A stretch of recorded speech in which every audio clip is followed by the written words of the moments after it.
what I look like. Yeah. Jeez. Yeah.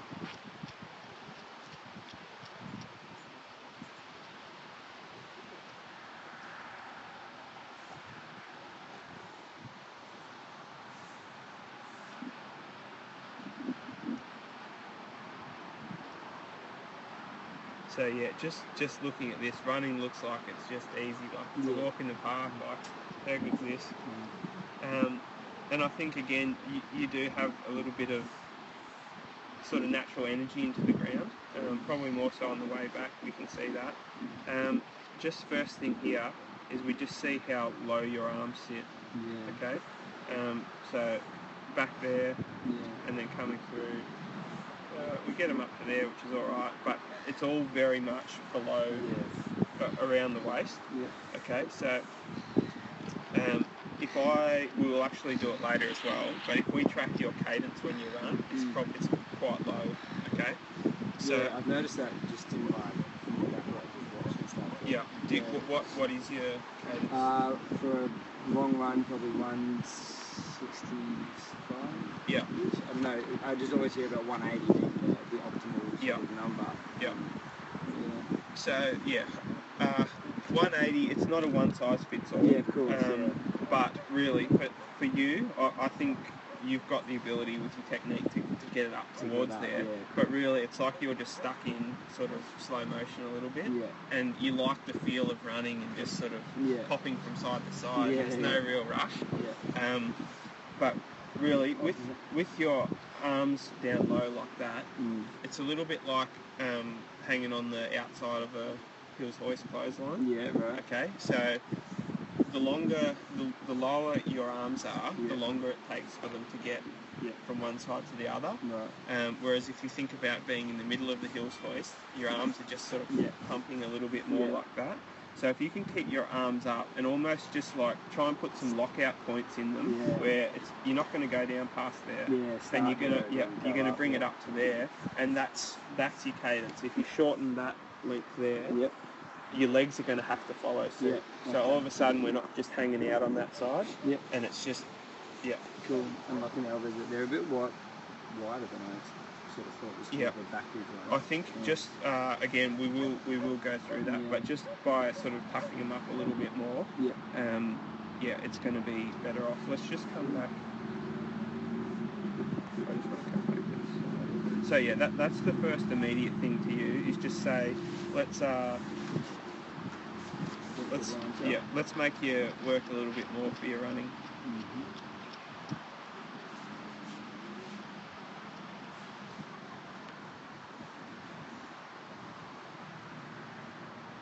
Because the other thing here is when we try and run this way in distance stuff, if we think about how we're trying to go faster, you're either using tempo or you're using depth. If you're not using tempo, because that's the same, tempo is cadence.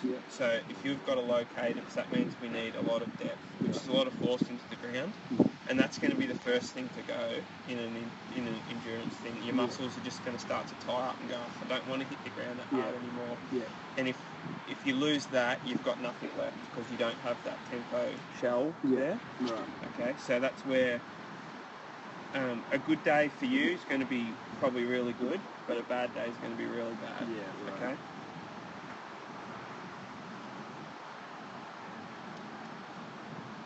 Probably again, just searching for the ground a little bit with with those sort of feet sticking up.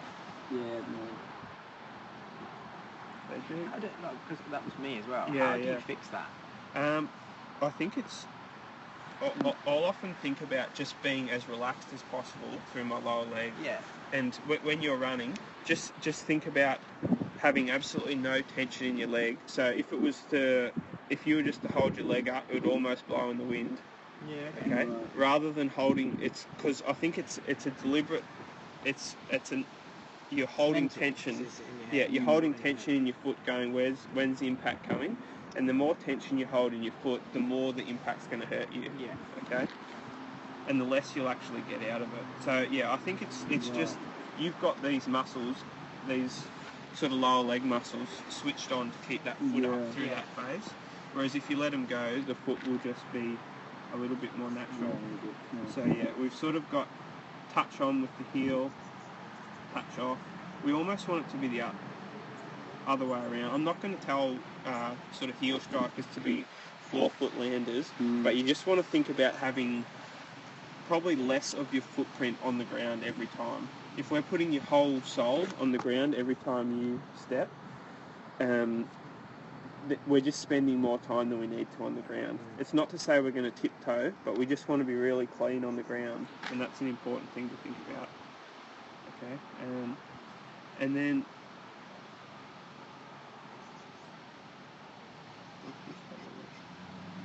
so yeah, I'd say yeah, you are landing out in front of your body. Yeah. So yeah, and that initial touch on, give it credit. Yeah, I'd say it's still a positive angle. Yeah. So it's just almost delaying that impact point. Well, really, if you're able to get the landing a little bit further up your foot, by the time that touches on the ground, you're in the perfect spot. Yeah, right. Okay. So yeah, if we can get away from that and just go to a more relaxed foot, you're probably going to touch on in exactly the right spot. Yeah. Okay. And then I'd just say here, for you to just put a bit more effort in rolling the shoulders back, keeping the chest tall. Yeah. That'll also keep the hips up. And if we can just think about this angle almost from the hips to the sternum here, if that's a piece of string, you want to keep that piece of string tight the whole time, rather than let it sort of Constantine. Yep. Right. But yeah, I think that's, again, you're quite a natural runner. Just need to put you under a little bit more pressure to exaggerate and control a couple of things. Yeah. Sounds good.